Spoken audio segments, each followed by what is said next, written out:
Hey guys, thanks for going on this nerd journey with me.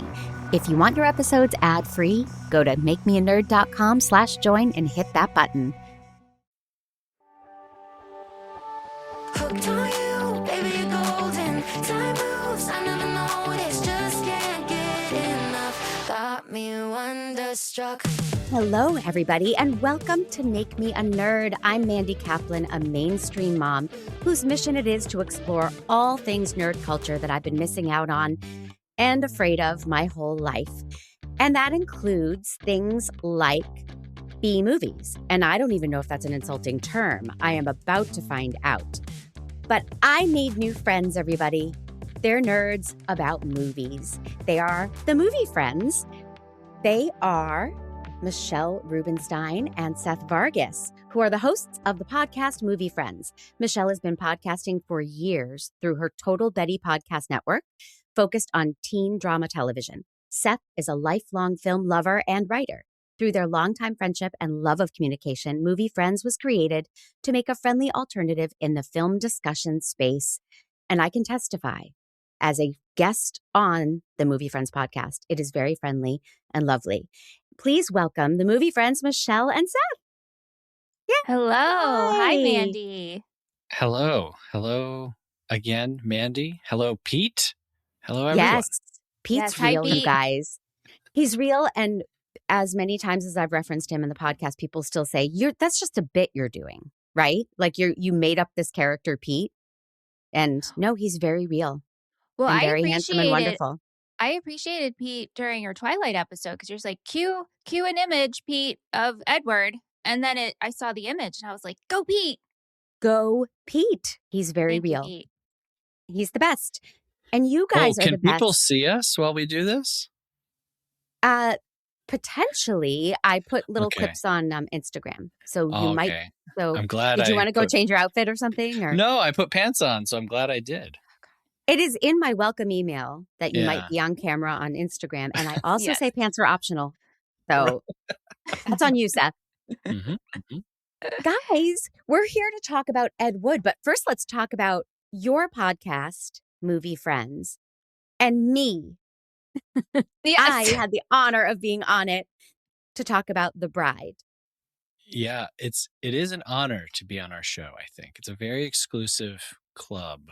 We've bandied about the idea of changing it from Movie Friends to Movie Elites. Mm-hmm. So that's correct. Now that we have you on our roster, we might need to move in that direction. Important movie people, I think, would be a better description. VIP only. Yeah, VIP. I feel like I just got asked to sit at the popular table, and I like it. Well, unfortunately, I've been trying for 50 years. Unfortunately, I hate to break your 50-year bubble, but we are probably not the popular table. We're the weirdo table. And I think a lot of what we enjoy about film is expressed through the work of Ed Wood. Definitely. Very good transition, Seth. Yeah, I had only heard of Ed Wood, and I knew that they had Tim Burton made a movie about him, and I've heard the phrase Plan 9 from outer space, and I knew what this was, but when you guys suggested it, I got so excited because I've never seen a frame of this stuff. Yep, so talk to me about your history with it. Okay. All right. Well, first, to answer your first question or query, a B film is not an insult. When films were played as a double feature, this would be the B film, kind of like the B side of a record, right? So it's just it's the movie that plays next. It's maybe not the one that everyone came for, but if you're having a good time, or if you're at the drive-in and you haven't had a good time yet, perhaps you would stay for the B feature, which would be something of less quality, perhaps.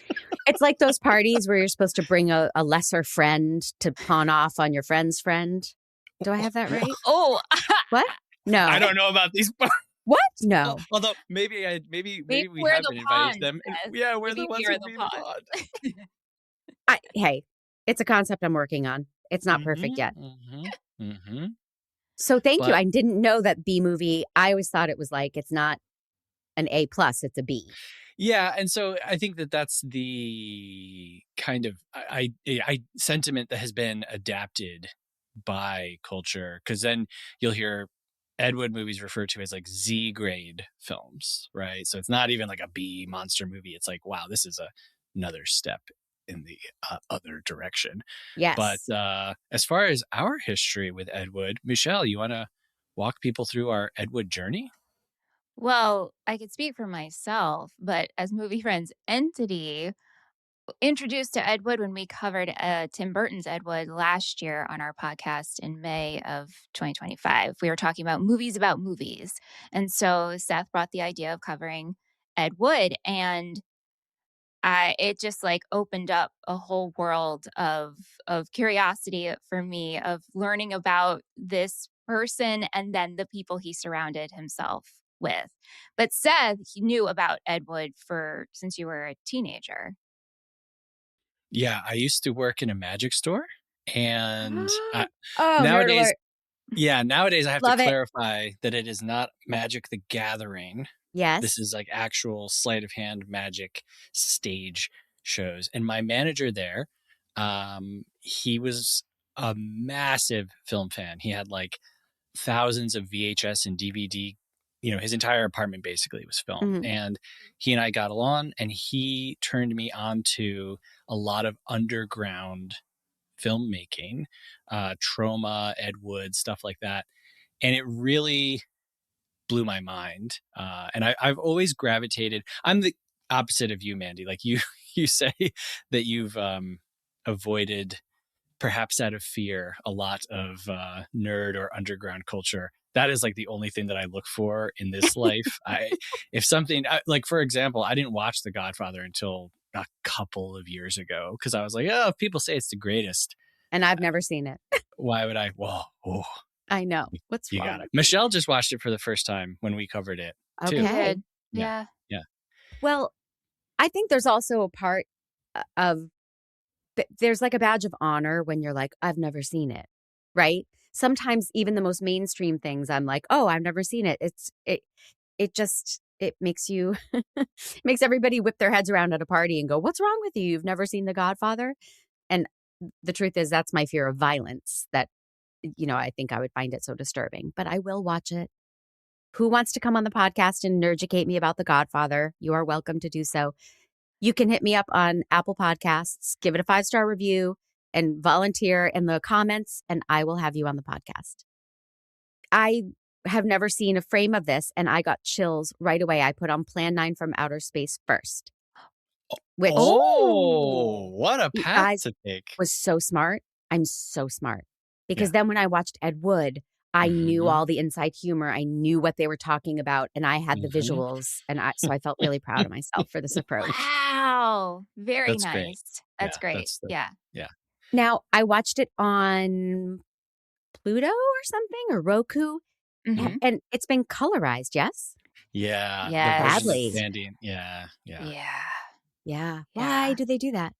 And then for the black and white version, I've had when I was trying to look to rewatch it. The first time I saw it was in black and white, but this time around I watched the colorized version. Yeah. It's hard to find the black and white version on Mm. streaming services, and then you have to purchase it if you want the black and white version. Oh, hell no. Yeah. Everybody was a ginger, which I thought was hilarious. Yeah. Like all the cops take off their hats and they have bright red hair. No reason. Yeah. It's going to be very hard for me. Mandy said, why did they colorize it? And I immediately wanted to launch into the history of Ted Turner colorizing all of the movie and all. And I was like, I don't think she's actually asking. I need to stop. No, this is what nerding out is about. Can I set a timer and you could do a TED Talk for 1 minute about it, Seth? A Ted Turner talk? Yeah. I like it. Do it. Explain why the hell they would colorize pieces of art. Right. Yeah. So Ted Turner purchases a lot of the rights to films in his meteoric rise as a titan of media. He decides, you know what people want?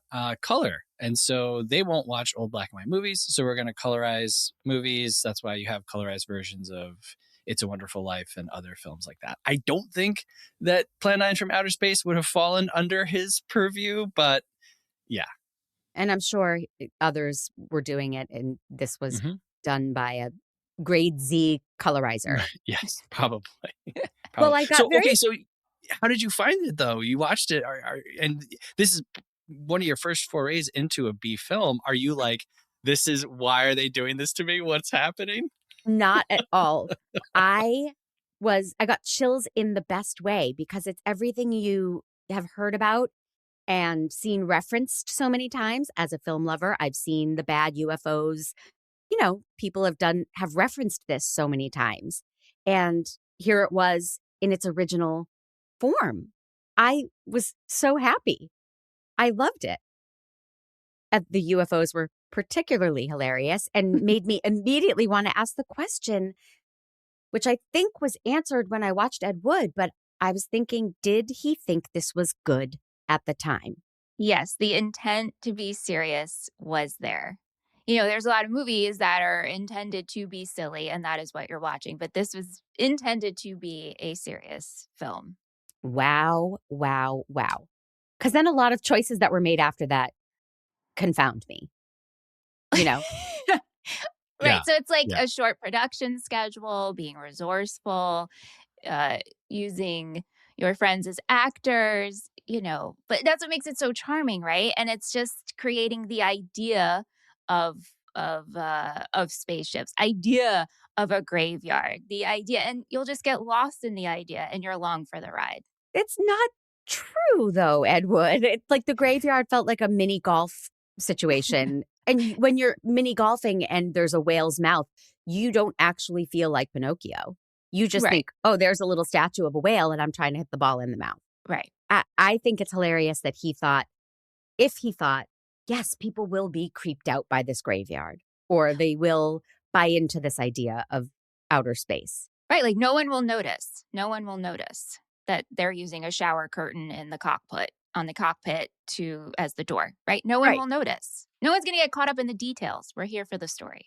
And it all starts with a narrator who I later learned no, that's not Bunny. Bunny is the Bunny ruler. is the leader. the leader of the ruler. aliens. Who's reading off of his script as they are filming. Oh my gosh. Yes, we open with the great Criswell.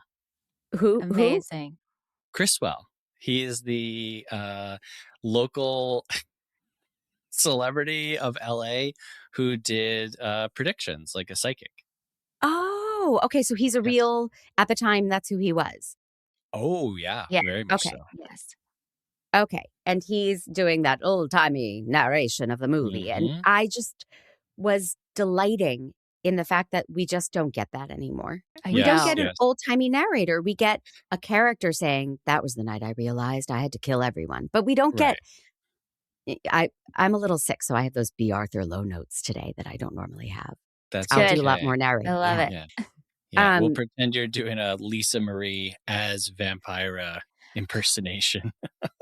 I mean, it's hard not to conflate the two because Tim Burton did such a magical, beautiful, perfect job of recreating what we saw on Plan 9 from Outer Space that and having watched them consecutively in 2 days, it's hard not to conflate. Because Lisa Marie was transformative as Vampira. Mhm. Now, here's a question.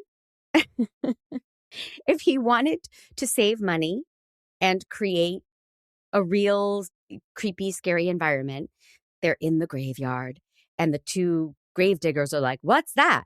And then they die. And then they replace the actual actors with dummies to prove that they're on the ground dead. Pete, can you put up that picture? And I'm going to show it to my friends here because I cackled with delight. Why would this save money to make dummies? Yes. And not two actors. So they made dummies. That doesn't save money. Well, it's possible. Now, I have not made low budget films. I have been on set as they were being made, and occasionally you'll have actors or performers for a day or part of a day, and then you might be filming, the graveyard scene in a completely different location. And maybe you didn't want to pay for their bus fare to get there. And so it might actually be cheaper to just stuff some clothing with whatever you have laying around, and rather than be like, okay, I need you for 2 days. Now they just need to be there for it, because all of the gravedigger stuff is outside, while the graveyard is filmed on an actual stage. Yes. Yep. Would that explain why when the police arrive, it's day, and then they go into the graveyard and it's night, and it's supposed to be 1 minute later? Okay. Yeah. Mm-hmm. I mean, I was laughing out loud. Yeah. At the time, did people laugh out loud at these things? If they saw it at all, I think is the thing. These films did not have a great amount of marketing behind them, and then obviously there's not like a ton of word of mouth, and so it's really when the films are syndicated on television that they start to have a bigger audience. But to spend your money to go see Plan 9 from Outer Space, I can't imagine that too many people. Michelle, what was the box office for Plan 9? It was like $812. Yeah. So supposedly. Right. Oh, wow. So and this I was don't think 1957, so today that would be worth twice that. Right. Wow. I was questioning whether this was ever considered genuinely scary. And Bela Lugosi was genuinely scary as Dracula. And for so many years, he was considered maybe schlocky, but an actor's actor as Dracula. And then this is where his career ended. Did Ed Wood, was he supposed to be scary in Plan 9? And then I learned from the movie Ed Wood that it wasn't even really Bela Lugosi most of the time. Yeah, so like Bela didn't even know what that stock footage was going into. It was just him and Ed were working on a comeback project called The Vampire's Tomb. And so when Bela passed, Ed Wood was like, oh, well, we're going to make this movie. And hey, it's Bela Lugosi's last movie. And just kind of used the stock footage into, and, got a body double to, for the old man. And so Bela didn't really know what was going to be used. Well, he didn't know what was going on around him anyway. He was so heavily, far gone at that point to addiction and depression. And it was very sad, where his life ended. But I think I told this story on my Dracula episode, but I would like to retell it now because it's about Bela Lugosi and my bathroom downstairs growing up. That my parents put movie posters all over this little tiny bathroom in our basement. And it was like Paul Newman, my mother's crush, and Charlie's Angels, my father's crushes. And then over the toilet was Bela Lugosi. And I was afraid to pee down there till I was about 45 years old. Oh, no. Because you would turn the light on and there he was, like over the toilet waiting. And I thought he was going to come out of the wall and get me. That's fantastic. I'm sorry for your fear and scare, but it's pretty great. Twisted. So let's see here. You had him over a toilet, which means that if you were to go, he could see. Is that the joke that your parents were pulling? I think they just it was. Michelle there was a joke. I'm like, I'm trying to make a pun with his last name. Right. Oh, right. Lugosi. Lugosi. Yeah. Oh, okay. The best type of jokes are the ones that you have to immediately explain right after. Pete, if there's some way to edit that to make it sound like I got the joke and I'm smarter than I am, that would be terrific. Thank you.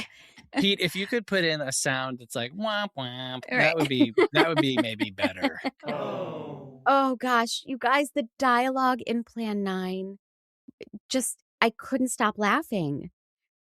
He's been murdered and somebody's responsible. Are you kidding? That's incredible. Yeah. It's a small town, but nevertheless, a town of people. That's right. Mm-hmm. Yep. Mm-hmm. And then I had what I think is a deep observation. And then I think I was proven right when I watched Ed Wood that I was watching Plan 9 and I thought a lot of this feels like it's a newsreel, not a movie. Mm-hmm. Did he use newsreels?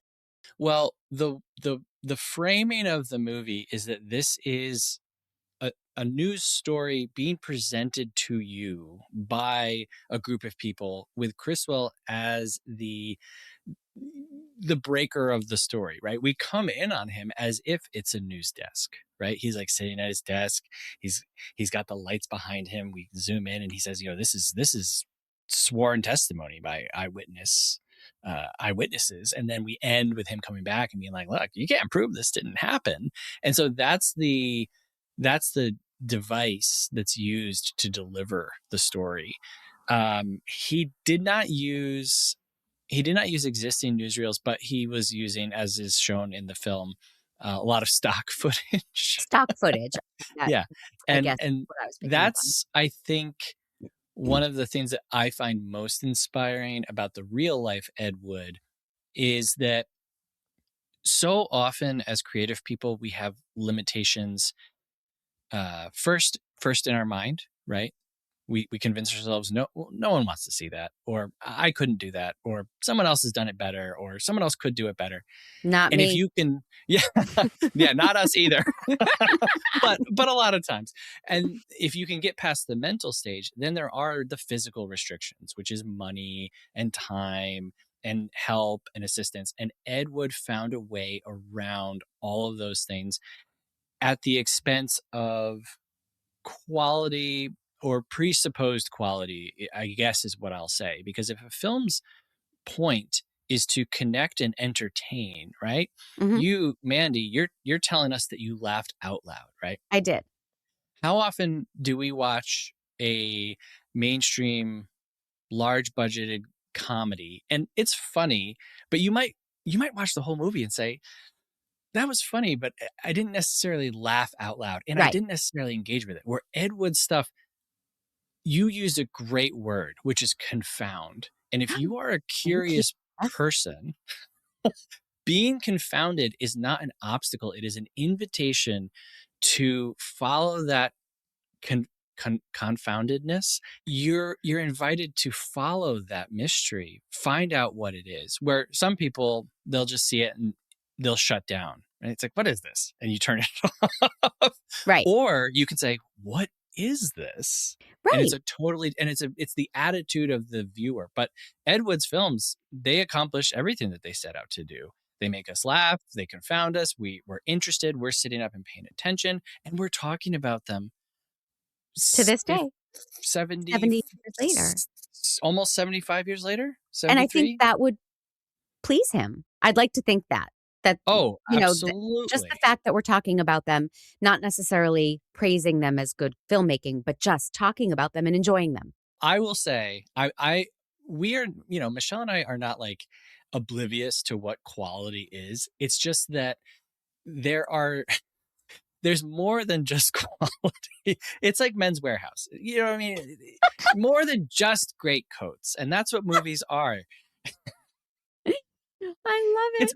Movies are more than just great experiences. They're also interesting experiences, or sad or depressing or uplifting or whatever. And his movies do that. The worst thing that it could be is boring. And it is anything like you said. Listen to someone say, like, yeah, he was murdered and someone's responsible. And you're like, interesting. And your brain lights up. It's good. Yes. I have a question after this. Do the characters have names, or is it just dead wife and old man? Yeah. It's old man and the old man's wife and Inspector Clay. And Inspector Clay. Yeah. But I feel like the characters didn't have names, or the pilot had a name, I guess. Yes. Yeah. The pilots have names. Eros is the male alien who's leading the expedition. I can't remember his partner's name. Tana. Oh. The ruler is just named Ruler. Right. Yeah. Not like Emperor Doogidoo or whatever. It's just Ruler. Right. Yeah. You do have Lieutenant Harper, General Roberts, and Colonel Edwards. Oh, and Kelton the cop, played by Paul Marco, of course. What a name dropper you are. Well, to equate it to a mainstream reference, I love the TV show King of Queens, say what you Uh-huh. will. And the dad, Arthur Spooner, wrote a screenplay and he's trying to slip it to his neighbor, Lou Ferrigno. And Lou Ferrigno goes, first of all, you named 3 characters Mike. That's the kind of Yeah. move that I feel like this is just man's wife, dead Uh-huh. wife. Uh-huh. It's priceless. Yes. Yeah. I bet I'm the only person to compare Plan 9 to a Kevin James series. It's very possible. I'd like to think so. It's great. Own that. And I do, Michelle. Thank you. You're welcome. 180, the music is actually fantastic. Do you guys know anything about the composer and how Ed Wood got such a great score for such a schlocky, nonsensical work? I don't really know much about him. I just know his name is Gordon Zoller. Seth, do you know anything about him or how they got together? No, that's one area that I've never really never looked into. Not yet. We'll Not add it yet. to the list. I would really like to know. It's like, was a friend of his that talented, or was all the money spent on the score? Or, Right. Right. how did they get it? It's good music. Yeah. Am I Yeah. alone in that thinking, or? Not at all. It's so good. It's good music and it's bad acting. Why, particularly the women? They seem like they learn their lines phonetically, like ABBA. Although, okay, wait. I agree with you, but I thought the flight attendant, Edie, I think she did a good job. I actually, because when I rewatched Plan 9, because we were covering it, I was like watching with even closer eyes, right? Like I'm really studying the scenes and the actors. And I'm like, okay, who's really doing a good job? Who do I think is doing a good job? And I think the flight attendant was doing a good job. I really do. Did you take note of her? I'll allow it. No, I Thank didn't. you. Thank you. Okay. But I mean, the wife, Paula. a guy appears in her room and she's like, like she doesn't show emotion. Yeah. And Vampire, God love her. She doesn't do much. I love her. That last year when we covered Ed Wood, it sent me on a vampire deep dive wormhole, and I became obsessed with Mila Nurmi. Obsessed. And so I think she's absolutely iconic in this. But I'm biased. Michelle, can I ask you to do a 1-minute TED Talk on Vampira? Because I don't know anything about her. Oh. I know that Elvira, Well, she tried to sue Elvira. I know that, right? she did. Rightfully so. As an Rightfully. Elvira lover, rightfully so. Yeah, I mean, that's very layered too, but essentially she was the first horror movie TV host in the 1950s, and she had a TV show on in LA, and it was one season. She was nominated for an Emmy. She has Look out. Yeah, she's a fascinating life. She was friends with James Dean. She hung out with Marlon Brando. She met up with Elvis. She had a thing with Orson Welles. The gossip is so good. And that waist, how did they accomplish that? That's real, right? Yes. Yeah, she would fast before her showtime, and Ugh. she would rub papaya. I believe it's papaya, and it would shrink the fat around the waist. She had a whole concoction. I gotta for go, it. you guys. I gotta go. I can You gotta rub go grab papaya some and papaya? shrink. It's like this. She had a whole system. She's fascinating, Mila Nurmi. Fascinating. Mila Nurmi is her real name. Yes. Very cool. Thank you. Yes. Yeah. Yeah. I just was frustrated with how bad the acting was. And some of it I didn't mind, like the cops. It's like, okay, well, they have 3 lines. But when the guy in a cloak walks into her room and she's like genteel to him, she almost offers him tea. Right. And it's frustrating. Well, what's confusing about that, right, is then she runs to the cemetery. And we're like already weary of the cemetery. Right. And doesn't call the police. Yeah. Right? Well, You run into the kitchen and call the police. let's not victim blame here. We all haven't had Sure. a Bela Lugosi lookalike come into our bedroom. Right. Maybe that's what maybe I would just lay there and be like, huh. We don't know. We don't know. Can I just really quickly highlight something? And this is Anything. something that Michelle and I forgot to mention when we talked about Plan 9. When she goes to the graveyard and collapses and a nice man comes up, did anyone notice that he has the largest butt that has ever been filmed? No. I Okay, didn't. I go. didn't. Can I notice get a it, 1 yes. minute TED talk on that? No, I'm just Please go back, watch the movie, fast forward to that scene, and you will see quite possibly the largest rear end ever filmed. I think. Wow. I did not notice that large butt, which is unlike me because I do like butts. In my episode about Yuri on Ice, are you guys fans of the anime? Not familiar.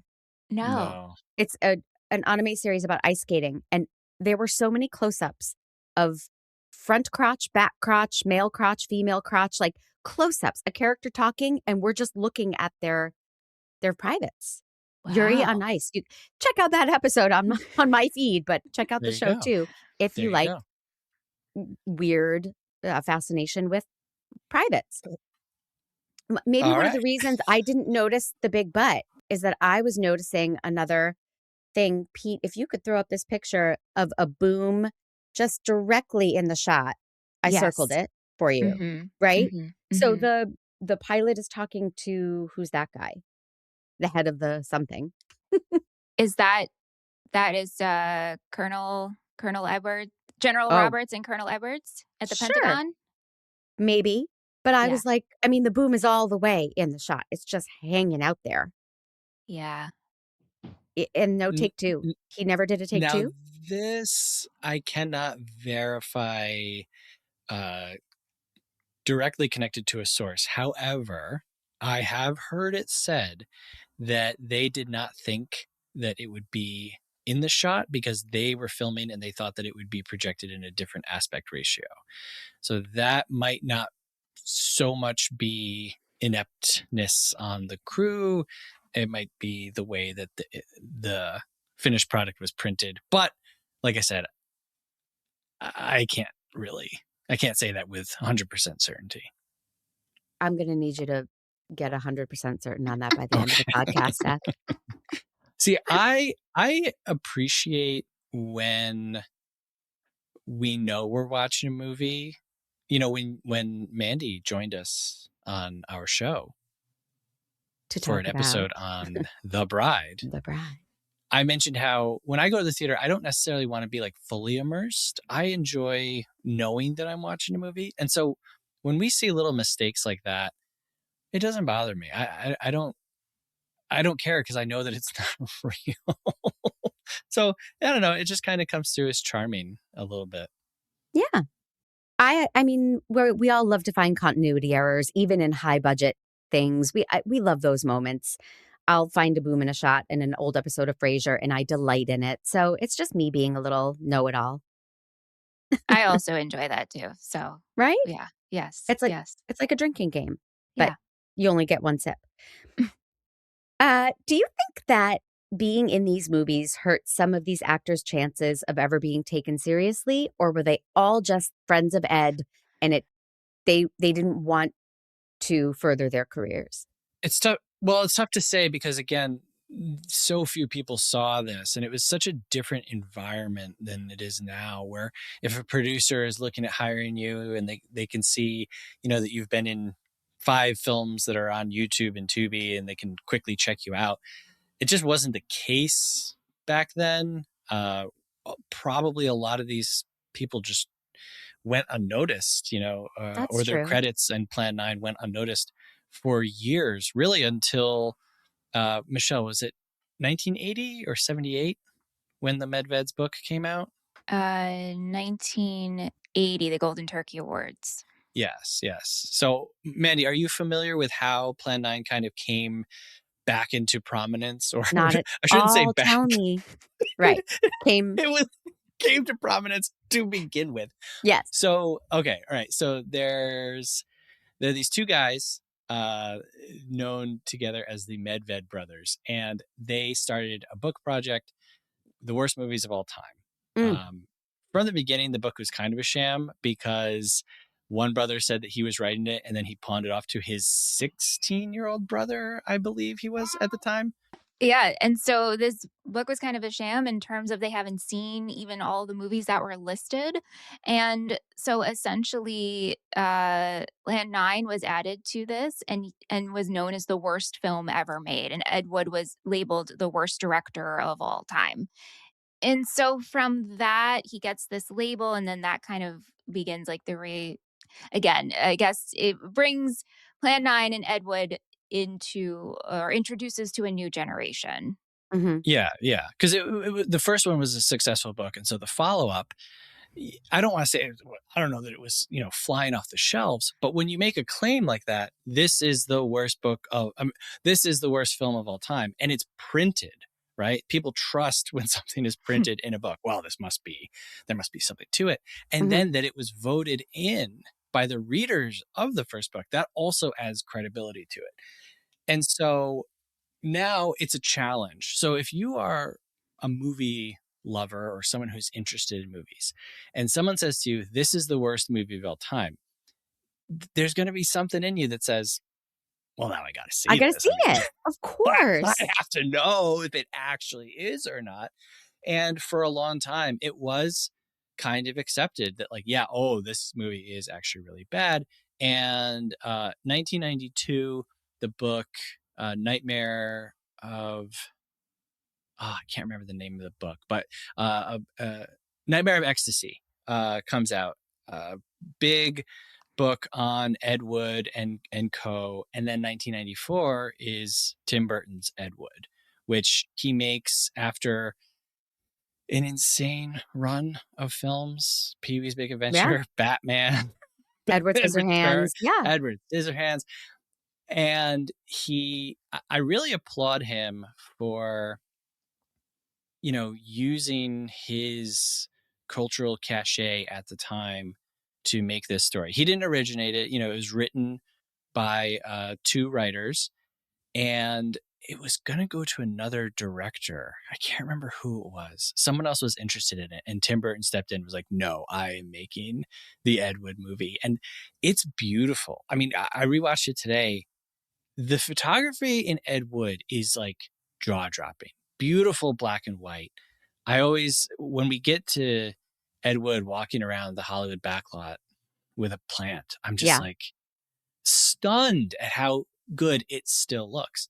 And so now, obviously, this is bringing Ed Wood awareness to a level that we've never had before, Right.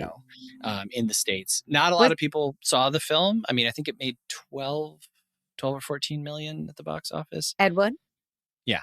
Oh, But Martin Landau wins the Oscar. wins Best Supporting Actor for it. Yeah. And so now it goes from, well, if you saw the movie in theaters, you know what Plan 9 is, which no one did. Then it's if you saw the movie on television in, the 70s, you know what it is. Then it's if you read the book.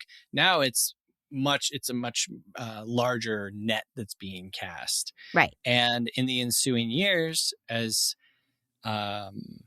culture becomes more, divided and compartmentalized, and there's larger fan bases out there that are purposefully seeking out quote unquote bad movies, which Plan 9 is not a part of, but the tide begins to turn of like, well, wait, why is this bad? Why is this? And for all the reasons that I just said to you earlier, like it's not actually bad if you enjoy your time with it, Right. So we're to a point now, watching Plan 9. I watched it yesterday with my 5-year-old son, Mm. and he loved it. He had a great time. Oh, good. And today I watched Ed Wood, and he came in about halfway through. And yesterday when we were watching Plan 9, he asked me, he said, who made this movie? Which I've watched tons of movies. He's never asked me that before. So I said, Ed Wood. He has a great memory, right? He comes in today when I'm watching the Tim Burton film Ed Wood. He says, "What is this movie?" And I said, "Ed Wood." And he said, "That's the name of the guy who made the movie we watched yesterday." And I said, "Yes." We sat down. I pointed out the scenes that he had just seen, being recreated. He had all these questions. And then Tim Burton's Ed Wood ends with, here's what happened to everybody. And he's not a great reader, so I have to read it to him. Right. And I got to tell you, I cried reading through everything that happened to everyone. And the movie ended. We went, he went his way. He went to work. I went to, no, I'm just kidding. And I realized, I was like, we are now enough generations separate from this claim that Ed Wood is the worst director ever. Right. That we can now show it to people and they might be able to just accept it as it is, because it's not being presented to them as this is the worst movie ever. It's just watch this movie and have a fun time. Yes. And I want to dive into Ed Wood, and we're almost there. I just have a couple of more little things I want to say about Plan 9. You're the boss. Can we cut that and use that as a drop? So I have a couple more questions right after this.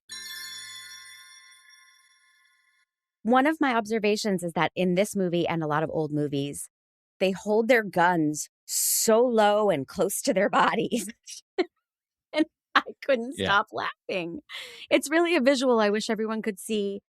But that's an old-timey movie thing. Now they hold them like the kill shot and the out to the side, right? But I'm doing visuals, which makes no sense on a podcast. But you all know what I mean when you're listening. Yeah, it's funny you say that, because I was just so fixated on the gun work in Plan 9 of just, especially Lieutenant Harper just scratching his face with it. I mean, that gun is everywhere that it shouldn't be. Oh,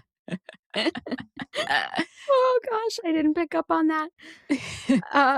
And then I think the last thing I felt strongly, I cracked up at the salute that the aliens do when they cross their arms like they're in the casket. And that's all that we know about them, to signify that they are not human and they have this other hierarchy and they salute each other that way. But it screamed of Spaceballs to me. And I wonder if you guys know if there's has Mel Brooks ever said, well, it wasn't just Star Wars, because I felt like there's a lot of Plan 9 in Spaceballs. Interesting. I mean, I'm not putting that outside the realm of possibility. Absolutely not. I feel like a book called The Golden Turkey Awards would be something that would grab Mel Brooks's attention. So yeah, it's quite possible. Overall, I think it probably had more of an effect than filmmakers would want to admit. If they saw this in the 70s on their TVs and then they were making movies in the 90s, they were probably influenced by some of his cheats and tricks and style and all of the things he did to make it come to life. So I thank you for introducing me to Plan 9 from Outer Space, because I loved it. We'll take it. Yeah. Listeners, you can't see, but Michelle's doing that thing where you put two hands up by your head and shake them, which is for some reason it's a signifier in our culture of victory. Victory and celebration. I don't know what it means, but sure. I don't either. I hope it's something good that I've been doing it this whole time. Well, but I really I thought I would like it from a hate watching standpoint, but I didn't hate watch. I was utterly charmed. Yeah. And then I want to get to Ed Wood, but first I want to tell everybody that Make Me a Nerd is a production of True Story FM, engineering by the peerless Pete Wright. My theme music is Wonderstruck by Jane and the Boy. And you can get me on Instagram at Mandy_Kaplan_Clavens, both with K's, or on TikTok at Mandy Miscast. Please leave a review. And please, if you're feeling extra supportive, go to makemeanerd.com/join, and hitting that button will get you your episodes ad-free and early, and my eternal gratitude. Now to Ed Wood. Dun, dun, dun. This was really a love letter in a way that I wasn't expecting.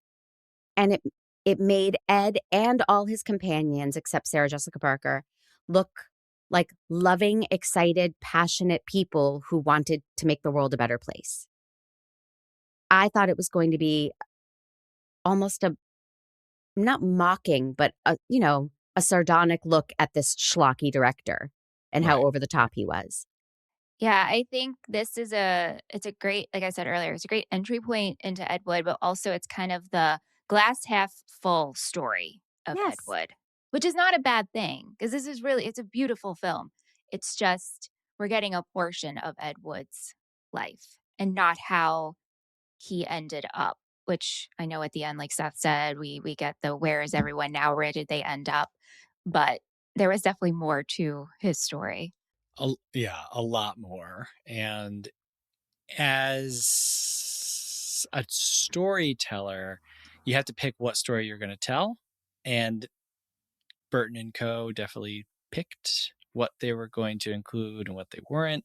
And what's fascinating is that they include so many parts of the Ed Wood mythology that aren't necessarily true, or they're close to true, but it makes for a very compelling story. And like Michelle said, sometimes it's okay to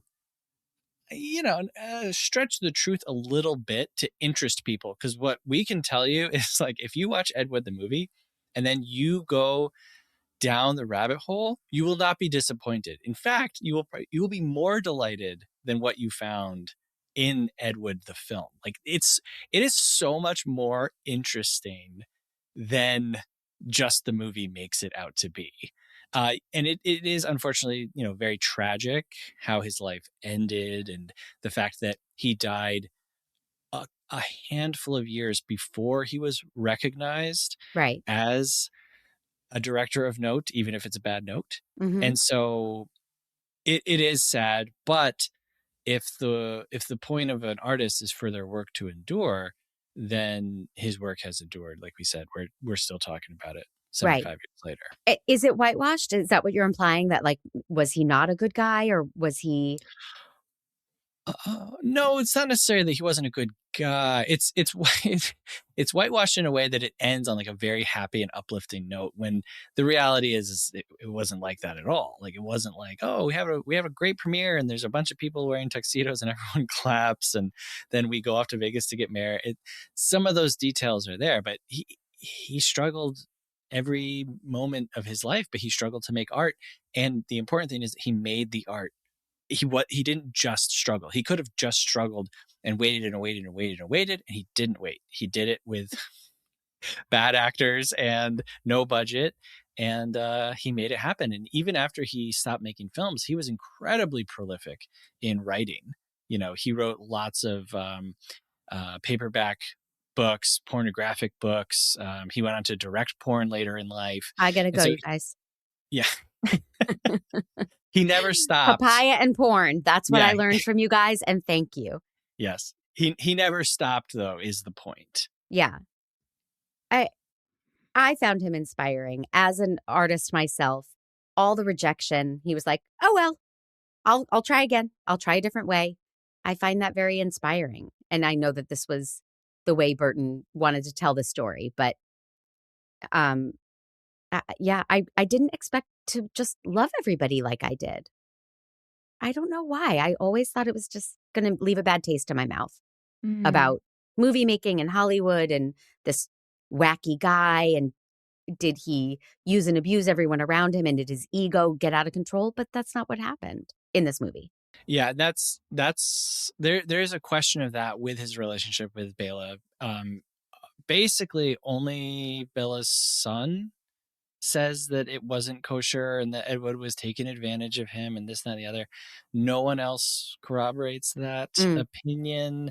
Um, for all intents and purposes, it kind of was the relationship that you see on screen where no one was giving him work. right, It's not like Ed was convincing him not to take other people's work. In fact, before starring in sorry, I used the word starring. right. Before his footage was used in Appearing Plumline, and yeah, he was in another movie with another director. And so it's just, I don't know. Take that with a grain of salt, and it's part of the Hollywood legend that's hard to differentiate between fact and fiction. But yeah, I mean, he sure. just his landlord didn't make out, investing in Plan 9. We know that for sure. But Yeah.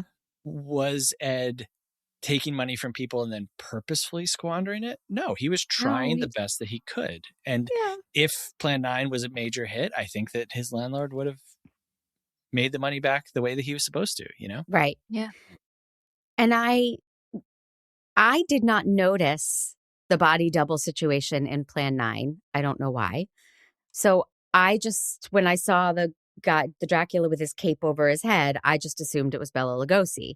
And then to see that it was a chiropractor, and then I did read that that was true. Or maybe it's the end follow-ups that told me like that is actually true. It was his girlfriend's chiropractor. That's incredible. I love that. Yeah. And I would have loved to have worked with Ed Wood because he only did one take, and that's all I ever want to do. I'm the laziest actor on the planet. But when Vincent D'Onofrio appeared, I'm a huge fan of Vincent D'Onofrio, and he opened his mouth as Orson Welles, and I was like, wait a minute, he's being dubbed. I can tell that's not him. So I did Google that, and I was right, and I wanted to brag about that. Good job. Very Thank good. you. Thank you. That's why they call you Mandy Dub Knower Kaplan. That is what they call me. I felt so happy for Ed Wood that he says about Plan 9, this is what I'll be remembered for. I was like, yes, you will. It was such a whirlwind of emotions for me. Yeah. Do you guys feel that too? Oh, Yeah. absolutely. Absolutely. Absolutely. Michelle, are you tearing up during this? Yeah. Yeah. Yeah. Oh yeah. Yeah. Totally. I mean, there's a quote, and I'm paraphrasing here, that it is said that Ed said, like, if you want to know me, see Glenn or Glenda, but like to truly see my work, it's Plan 9. Like, I want to be remembered for Plan 9. And so to see that portrayed on film in Burton's Ed Wood, I love it. And then when he's just mouthing the lines, I love when we see Oh, Steph yes. do that. Mm-hmm. Yeah. Yeah. To see your art play and share it with people, amazing for a creator. Oh, you guys, this flew by. Can you believe it? Is there something you're burning to say about Plan 9 or Ed Wood that we did not get to? It flew by like a styrofoam UFO on a string. Shaped like a cigar. Yeah. It I did. would say, hey, if you're interested in Ed Wood, we have episodes over on Movie Friends Yes. podcast about Ed Wood the film and about Plan 9. You know, Michelle, my co-host, I don't know if you've ever met her or heard of her. She sounds lovely. Yeah, she's great. She coined a phrase on our show that we use, which is a schmovie. And so when we do our ratings at the end of a film, we rate it 1 through 5 stars, but we also rate it as a schmovie, a movie, or a film. And that's kind of our like play on the idea of like, well, this is a movie, but this is a film. You know what I mean? Like, absolutely. And then there's like schmaltzy stuff you love or schlock you love, but you love it. And right. I get a schmovie. We don't stand by that idea, but we adopted it, and now we do it to every movie where it's like, oh, well, The Godfather, that's a film. But then, The Matrix, that's a movie. But then occasionally you will find a movie that is neither film nor it is a special secret third Grease thing. 2. Yes, Grease 2 would absolutely. I mean, Grease itself would be on the border of a movie. No, that's your opinion, Seth. Well, that's my opinion, but we won't get into that. We're not going to get into that. No. But we have a whole category. So if you are interested in B movies and bad movies, my recommendation is watch more Ed Wood films. Michelle mentioned Glenn or Glenda. Glenn or Glenda is fascinating. It falls under the educational exploitative movies that were being made. Towards the beginning of the film, the producers on the phone yelling about territories. I don't know if you picked up on that or not, Mandy. How familiar are you with like the production code? Not very. I mean, I listened to You Must Remember This. Okay, right. So, all right, 1 minute production code, TED Talk. In 1934, the studios self-imposed a production code so that they could sell movies to more markets because they were being boycotted for showing like sex and violence and things like that were deemed, immoral. And so movies got this, approval stamp, and now it can be played anywhere. But people kept making movies that were called exploitation films that dealt with topics that were unseemly, but it was always under the guise of education. And so Glenn or Glenda, Ed Wood's first film, falls under that because of the Christine Jorgensen gender affirmation surgery. It was the first like highly publicized American case. And it's fascinating. It's one of the weirdest movies you'll ever see. But that's all I want to say is keep going with Ed Wood. They're easy watches. They're almost always up for free. And all of them will produce in you that curiosity and interest that Plan 9 does. Perhaps more so, actually. Like Plan 9 might be his most polished movie. Damn, Anyway, now I gotta watch. Yeah, that's if it it's for the me. most polished. Well, you guys, everybody check out Movie Friends anywhere you get your podcasts. You can hear my episode, The Bride. It's already out. And go back in their library and explore the titles that interest you. Thank you guys so much for coming on my podcast and making me a nerd. Thank you for having us, Mandy. You don't want to say thank you, Seth? I thought we were doing the cool goodbye where we would just fade out. So you can fade out. Pete, fade out on this one. You know, Mandy, we learned a lot.